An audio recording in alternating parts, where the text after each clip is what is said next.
Fala galera, boa noite. Seja bem-vindo mais uma vez aqui ao canal. Agradeço aos comentários e primeiramente aos elogios em relação ao canal, aos números de inscritos que tem aumentando. Estamos aqui mais com uma questão da área de engenharia elétrica. Essa questão aqui, na verdade, são várias questões de concursos, né? São itens de concurso que trata da parte de análise dinâmica, sistemas lineares, principalmente a parte de função de transferência. E vamos resolver esse exercício aqui. Só não vamos abordar basicamente alguns aspectos que são, no caso, função de transferência. Vamos ver a parte de resposta ao degrau, mas não vamos ver esse item 106 aqui, tá? Esse item 106 ele é um item que fala sobre transformada Z, tá? E eu não quero me atentar a isso nesse vídeo, né? Vamos tentar focar nessa parte de resposta à frequência e função de transferência. Então, como vão ser 1, 2, 3, 4, vão ser 3 itens aqui e mais 3 itens aqui, 6 itens, vai demorar um pouquinho esse vídeo. Mas vamos lá. Essa primeira questão aqui, ela trata do seguinte: considere um sistema dinâmico contínuo no tempo cuja função de transferência é essa daqui. Visando a aplicação que requer dados de forma discreta, será necessário converter essa função de transferência para o domínio de tempo discreto. Isso aqui era se a gente utilizasse a transformada Z, tá? Mas não vamos utilizar. Utilizando a transformada Z. Para a conversão é utilizada a bilinear com frequências mostradas, tal, com base em informação, julga os itens e segue. Vamos lá. 104. A resposta a um impulso do sistema contínuo é dada por essa função aqui. Ele quer saber, dado um sistema cuja função de transferência é h de s, uma entrada dada como força o impulso, ele quer saber que a resposta, no caso esse y de t, ou melhor, esse h de t, ele vai ser igual a 2 menos 20 elevado a menos 10t. Bem, para a gente fazer essa questão, a gente tem que pegar a função de transferência e a gente sabe que é o seguinte, que isso aqui no domínio do tempo, né? Então eu teria, digamos aqui, eu teria um h de t aqui, né? Minúsculo. Só que é engraçado que ele coloca h de t como sendo a saída, né? Então, é justamente para confundir o cara que está fazendo a questão na hora da prova. Então vamos botar aqui, sei lá, φ de t teria esse h de s aqui no domínio do tempo, tá? Como é que a gente faz esse item? É bem tranquilo, né?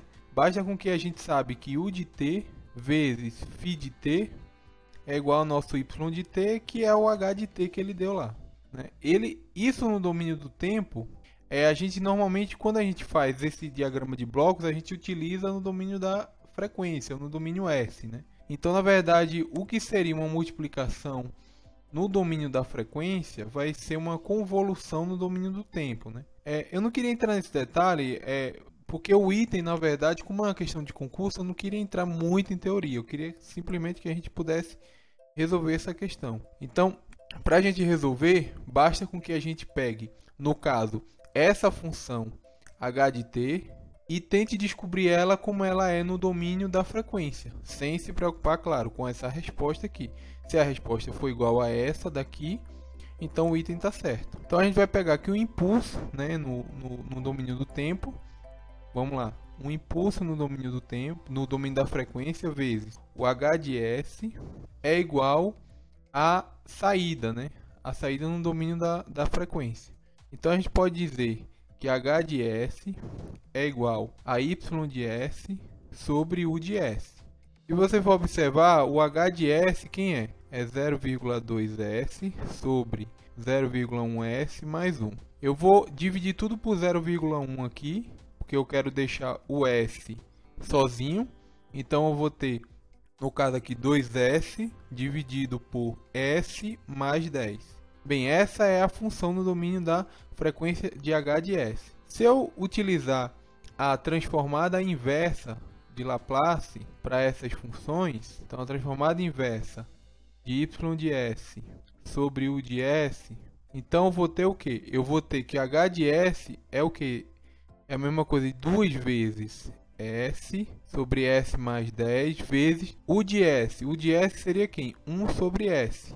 né? Que é a função degrau na transformada inversa de Laplace. Aqui no caso eu vou ter corta S com S, eu vou ter 2 mais S mais 10. Isso aqui é uma coisa de 2 vezes 1 sobre S mais 10. Fazendo o Laplace inverso dessa função aqui, dessa função em S, isso aqui nada mais do que é a exponencial. 2 vezes E elevado a 10t. Essa é a resposta. Ela tem puramente um regime estacionário. Ela não tem, na verdade, uma resposta, ou melhor, ela é puramente um regime natural, né? Oscilatório. Enquanto essa resposta forçada aqui, ela não existe, né? Isso aqui está fora. Né? Você não tem nessa função uma resposta forçada. Você apenas tem uma função de primeira ordem aqui que você só vai ter a função natural. Você não tem a resposta forçada. Então esse item 104 aqui ele está errado. Está errado. Agora o item 105. O item 105, o sistema contínuo não apresenta zeros nem polo no infinito. Bem, essa questão aqui, o item 105, você vai ter que lembrar que para você saber se a função tem zeros ou polos no infinito, você usa a seguinte regra. Você usa a ordem do denominador ou a ordem do numerador. Se a ordem do numerador for maior que a ordem do denominador, ou seja, o numerador tem grau maior do que o grau do denominador, então eu vou ter polos no infinito. Já se a ordem do denominador for menor que a ordem do estou confundindo tudo. A ordem do numerador, ou seja, de cima, ser menor do que a ordem do denominador, então eu vou ter zeros no infinito. Mas como assim zeros no infinito e polos no infinito? É simplesmente você fazer infinito.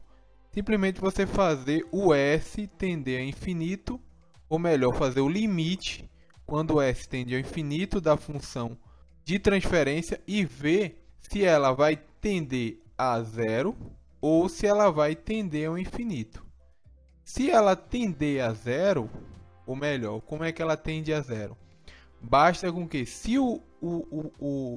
a ordem do denominador for maior, o que é que vai acontecer? Eu vou ter S, no caso, vou ter S, digamos assim, sobrando embaixo do que S em cima. Se eu botar S em evidência, por exemplo, se eu tenho S mais S ao quadrado mais 1, o que é que eu posso fazer aqui? Eu posso botar o S ao quadrado em evidência, vai ficar 1 mais 1 sobre S ao quadrado.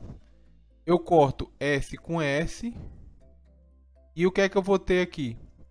Eu vou ter 1 sobre S, que multiplica 1 mais 1 sobre S ao quadrado.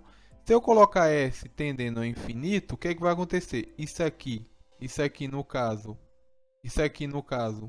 vai para zero. E isso aqui vai para infinito. 1 sobre infinito, isso aqui vai dar zero. Né? Então, se ele der zero, então a ordem do denominador é maior que o numerador. Então, temos zeros no infinito. Se a ordem do numerador for maior, o que é que vai acontecer com esse limite? Esse limite vai tender ao infinito. Então, ele vai ter polos no infinito. Então, só que e quando por acaso a ordem do numerador for igual à ordem do denominador, que é nesse caso aqui com a função de transferência. Então, a transferência aqui é igual, ó, S é função de primeiro grau nas duas. Nesse caso, eu não vou ter nenhum dos dois. Então, aqui no caso, esse item não apresenta zeros e polos no infinito. Esse item aqui está correto. Ele não apresenta nem zeros e nem polos no infinito. Então, esse item aqui, o item 4 está errado, o item 5 está correto. O item 6 a gente vai fazer. E o item 7, a resposta ao degrau do sistema unitário contínuo em regime estacionário é igual a 2. Esse aqui a gente já viu que está errado, né? Por quê? No regime estacionário a resposta vai ser o quê? Vai ser a função de transferência. A função de transferência vezes quem? Vezes a função degrau. A função de transferência é quem? É 2S mais S mais 10. O degrau quanto é que é? 1 sobre S. Então a minha resposta, que é o nosso y de S, é igual a 2 mais 2 mais 10. Isso aqui, fazendo a transformada inversa, isso aqui eu vou ter y de t é igual a 2 vezes e elevado a menos 10t. Veja que no regime permanente, quando ele fala em regime permanente, o regime permanente, t vai tender a um infinito. Só corrigindo, aqui é mais, tá? Não, aqui é menos mesmo, porque aqui na verdade isso aqui deveria ser assim, 2 sobre s menos 10, né? Então esse menos 10 aqui vem para cá, quando a gente faz a transformada inversa. Então quando t tende ao infinito, então a gente vai ter que y de t tendendo ao infinito, eu vou ter duas vezes, é como eu tivesse 1 sobre e elevado a 10t, dado que t tende ao infinito, isso aqui vai estourar, isso aqui vai dar zero, isso aqui vai ser zero.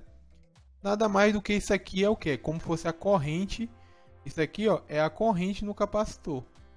Essa simplesmente é a função de transferência da corrente no capacitor. Você tem uma tensão aqui, você tem um sistema RC, cuja corrente ela vai variar justamente por isso, né? Por C, dVc, dt. O que é que vai acontecer no regime permanente? No regime permanente você não vai ter mais nenhuma variação de tensão, então a corrente no capacitor de inicial ela é um curto, ou seja, ela só vai depender de R, vai ser V sobre R, e depois ela vai caindo cada vez mais até chegar a zero, ou seja, você vai ter a tensão da fonte igual a tensão no capacitor e a corrente que circula é igual a zero. Então é isso aí. Os itens, né? 104, 105, 107 a gente já respondeu. Então vamos para os próximos itens aqui. Bem, essa daqui já é uma outra abordagem, já vou ter outra EDO aqui. Essa EDO vai reger todos os itens. Ele fala o seguinte: no domínio do tempo, U de t e de saída y de t de uma planta industrial é representada pela equação diferencial de segunda ordem. Considerando o vetor de estados, aqui a gente vai ver parte de representar no espaço de estados determinadas EDO e determinadas funções de transferência. E ele fala o seguinte: uma das possíveis maneiras de representar a planta industrial na forma de variáveis de estado é apresentada abaixo. Então ele diz que essa equação de espaço de estados, ela é a mesma coisa do que essa EDO. Bem, quando eu fui fazer esse item, basicamente quando eu olhei esses coeficientes, como você vai numa prova de um concurso, né? Eu olhei esses coeficientes e já desconfiei quando eu coloquei essa EDO. Então eu vou colocar ela aqui, y2 linhas mais 5y' mais 6y igual a 2u. Quando eu peguei essa daqui e coloquei como uma função de transferência, que é no caso você faz a transformada de Laplace. A transformada de Laplace aqui é s ao quadrado y mais 5sy mais 5y é igual a 2u. Aí quando eu coloco, aqui é 6, né? Aqui é 6. Quando você coloca isso aqui como uma função de transferência, ou seja, saída dividido pela entrada, isso aqui vai ficar 2 sobre s ao quadrado mais 5s mais 6. Se você utilizar a equação de segundo grau aqui, eu vou ter essa cara aqui, ó, s mais 3, s mais 2. Veja que aqui, ó, eu tenho a raiz, eu vou ter aqui menos 2 e menos 3, né? Menos 2 menos 3 vai dar menos 5, né? Que é como fosse a expressão, e menos 2 vezes menos 3 dá 6. Então é essa cara aqui a função de transferência dessa EDO. Bem, aí eu já olhei, já dei uma olhada nesses coeficientes aqui. Mas para ter certeza, a gente precisa utilizar uma técnica bem interessante. Que técnica é essa? A técnica é o seguinte: você tem que transformar essa função de transferência, em equações de espaço de estados. Como é que faz isso? Faz através das matrizes, né? A gente sabe que nas equações de espaço de estados temos o seguinte modelo, né? Temos o seguinte modelo. Que modelo é esse? É igual é isso aqui, né? os vetores, né, diferenciais, no caso x1 e x2 estão representados aqui. Eu vou ter uma matriz A vezes o vetor x1, x2 mais uma matriz B vezes a função degrau, e a saída ela vai ser dada por um vetor, por uma matriz também que transforma o vetor x, mais um escalar d multiplicado pela função degrau, né? Então, isso aqui é as equações de espaço de estados. E a gente sabe o seguinte, que tem uma relação que normalmente, infelizmente, a gente tem que ou decorar ou tentar fazer de outra forma. Foi a forma que eu achei mais tranquila de fazer a questão. Ela é trabalhosa, mas foi a que eu achei mais tranquila. Foi do seguinte, eu sei que o meu y, ou seja, a saída, ela vai ser igual a C que multiplica IS menos a inversa dessa matriz, vezes B mais D, que isso aqui tudo multiplica o U.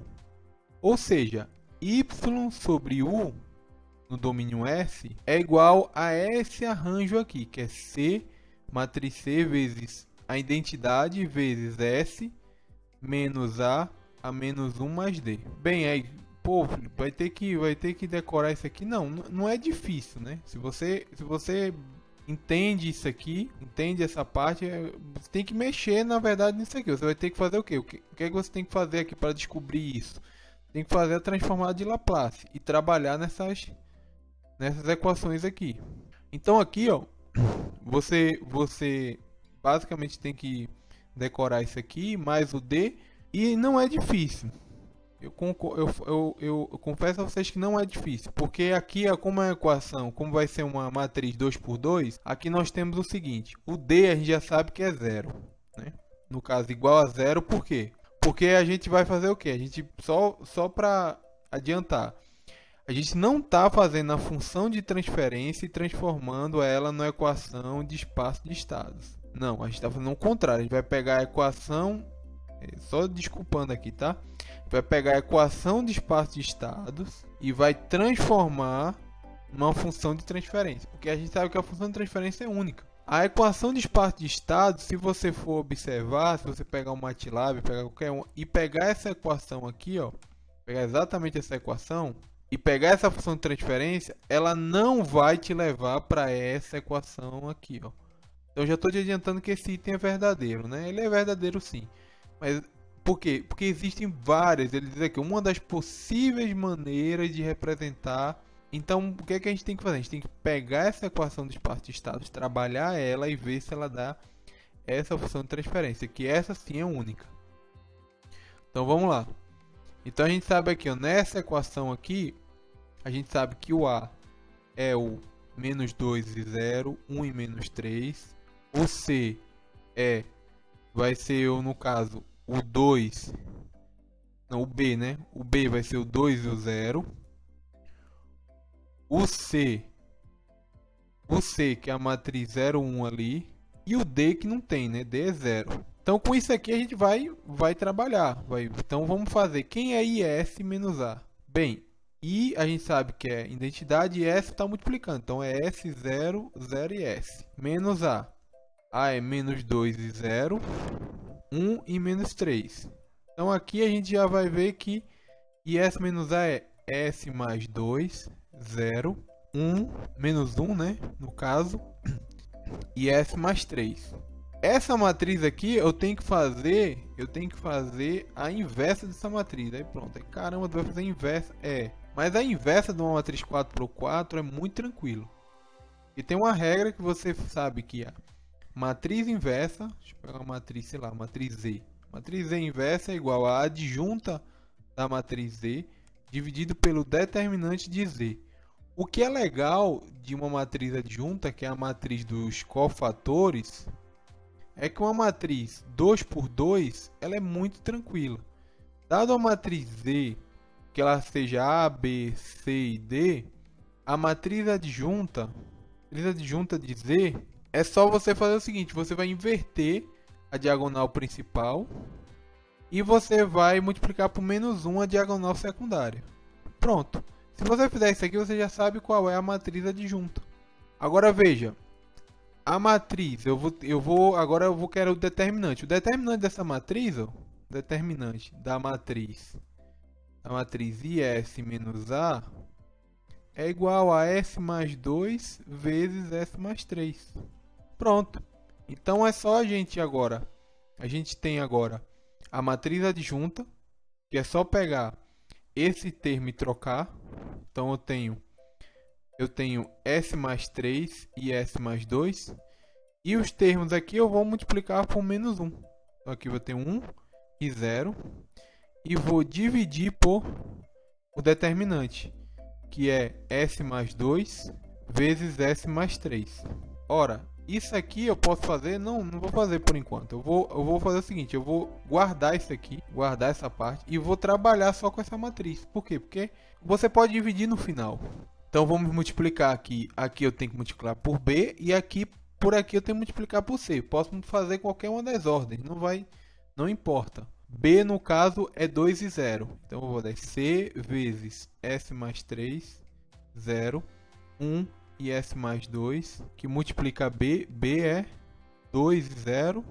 É isso mesmo? Ou é 0 e 2? 2 e 0, isso. 2 e 0, então multiplicando isso aqui eu vou ter C. Aqui eu vou ter 2 vezes S mais 3. 2 vezes S mais 3 e 0. E aqui eu vou ter 2, né? Eu vou ter 2 e aqui eu vou ter 0, né?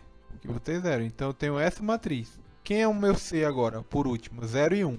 Então meu matriz C, meu vetor C é 0 e 1, que multiplica 2 vezes S mais 3 e 2, né? Então agora eu vou fazer o quê? Isso vezes 0 é 0, isso vezes 1 é 2. Pronto. Deu apenas 2. Só que a gente não pode esquecer dessa parte de baixo. Essa parte de baixo, então no final vai ser 2 dividido por S mais 2 vezes S mais 3. Ora, esse resultado é o mesmo da função de transferência. Então esse item aqui, o item 108, ele está correto. Veja que a gente partiu da equação de espaço de estados e chegou na função de transferência. E é a mesma, né? A mesma função. Então o item está correto. Agora o 109. O 109, ele também tem um pouquinho de conta, mas acho que é um pouco mais tranquilo. Ele fala o seguinte: caso a entrada U de t, ela em vez de ser uma função degrau, ela vai ser esse seno aqui, ou seja, você vai ter uma EDO não linear. A amplitude da saída em regime permanente é igual a 2. Então, em regime permanente, ou seja, em regime depois de sair o regime transitório, ele diz que a amplitude de saída do sinal é igual a 2. Então, a gente vai pegar essa EDO aqui, essa EDO, e vamos trabalhar com ela, né? Ele fala que essa EDO aqui, ele diz que a gente vai ter que fazer a solução dela. Só que o U agora, ele diz que o U é 5 seno de t. Então aqui eu vou ter y duas linhas mais 5y' mais 6y é igual a 10 seno de t. Bem, essa função aqui, essa EDO, ela tem uma solução homogênea, que é fácil de descobrir, mas uma solução particular. A solução homogênea é quando essa parte não linear ela é igual a zero. Então, na homogênea, a gente tem que é y' mais 5y' mais 6y, y duas linhas mais 5y' mais 6y é igual a zero. Aqui a gente sabe que a solução homogênea disso aqui é uma exponencial, né? Porque a gente tem aqui, ó, é só a gente pode fazer a transformada de Laplace. Com a transformada de Laplace aqui, a gente vai ter simplesmente, vamos dar um exemplo, a gente vai ter, eu vou colocar K1, tá? K1, a gente colocar a condição sem saber a condição inicial. Então, K1 é elevado a menos 2t, mais K2 é elevado a menos 3t. Acho que é claro, né, para todo mundo isso aqui. Basta ver as raízes aqui, os polos, em relação à transformada inversa. Esse 2 aqui foi a constante que veio através desse 2 aqui, mas no caso, como aqui vai ter que ser uma resposta ao degrau, mesmo que ela seja constante. Então se você fizer coeficiente, você fazer aqui a transformação, por exemplo, eu considero que y homogêneo, ele vai ter a forma de um coeficiente K1 vezes e elevado a AT, e aí eu trabalho em cima, eu consigo utilizar a técnica de mudança de variável, né? No caso aqui vai ficar a equação de segundo grau em A, né? Isso aqui vocês vão ver em EDO mesmo, né? Aqui não é, o objetivo não é aprender EDO não, é mais sim resolver a questão. Então aí na solução particular, você utiliza o método de coeficientes a determinar, que você considera que y de p de t é da forma de lambda1 seno de t mais lambda2 cosseno de t. Se você colocar isso, você vai ter que simplesmente derivar uma vez o y de p, né? Que aí eu vou ter lambda1 cosseno de t menos lambda2 seno de t. E depois eu vou ter mais uma derivada, né? Que é a derivada segunda. Eu vou ter menos lambda1 seno de t menos lambda2 cosseno de t. Se eu pegar essas expressões aqui, todas essas expressões, e substituir y de p aqui no y de p duas linhas aqui no 5y linha, y de p duas linhas em y duas linhas aqui, eu vou concluir, no caso eu não vou fazer essa conta, tá? Eu vou concluir que lambda1 é igual a, no caso, a 1 e lambda2 é igual a menos 1. Então eu vou ter que a solução particular para esse caso, yp de t, ela é igual a seno de t menos cosseno de t. Essa EDO ela vai ter a solução geral, vai ser igual a K1 e elevado a menos 2t mais K2 vezes e elevado a menos 3t mais seno de t menos cosseno de t. Veja que em regime permanente o que é que vai acontecer? Isso aqui vai ser igual a zero, porque o t vai para infinito. Isso aqui vai ser igual a zero. Isso aqui é limitado, né? Entre menos 1 e 1, né? Então seria, digamos assim, seria o limite. Seria como a gente pegasse o limite de t tendendo ao infinito de seno de t menos cosseno de t. Digamos que é como fosse esse valor aqui. Esse valor, a amplitude máxima desse valor é igual a 2. É justamente o que ele fala aqui, ó. Ele pede que, caso a entrada seja dada por isso, então a amplitude de saída em regime permanente será igual a 2. Esse será igual a 2, ele ficou assim, eu coloquei errado, mas o item ele fala que é certo, né? O 109 ele é certo. Eu coloquei errado, porque será igual a 2 é como eu dissesse que isso aqui, no caso, quando for em regime permanente, a única coisa que vai sobrar vai ser seno de t menos cosseno de t. Isso aqui oscila, né? Isso aqui oscila durante o tempo, né? Seja o t indo para quando for, né? Isso aqui vai oscilar. Mas realmente, o valor máximo que isso pode se admitir é isso aqui, digamos, ser igual a menos 1 e isso aqui ser igual a 1. Né? Se a gente for observar no círculo trigonométrico, tem algum canto, por exemplo, que o x é igual a menos 1 e o outro é igual a 1, ou então pode ser valores complementares, de modo que isso aqui no máximo dê igual a 1. É só a gente fazer o módulo, né? O módulo isso aqui é o quadrado, mais isso aqui é o quadrado, raiz vai ser igual a 1.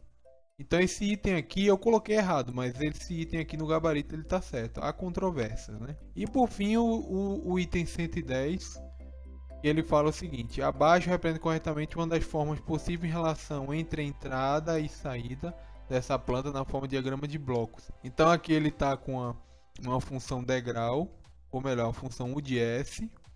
Aqui eu vou ter 1 e essa mais essa daqui. Veja que isso aqui vai dar o quê? Isso aqui vai dar, deixa eu apagar aqui. Isso aqui vai dar 1 sobre S mais 2 que multiplica S mais 3, né? A gente viu que essa EDO EDO quem? Ela é a saída, né? Então a saída, ela vai ser... Isso aqui é a função de transferência. Então se isso aqui é a função de transferência, a gente tem que esse y, no caso a saída, é igual a u de s, que multiplica 2 sobre s mais 3, s mais 2. Não 1. Veja aqui, ó.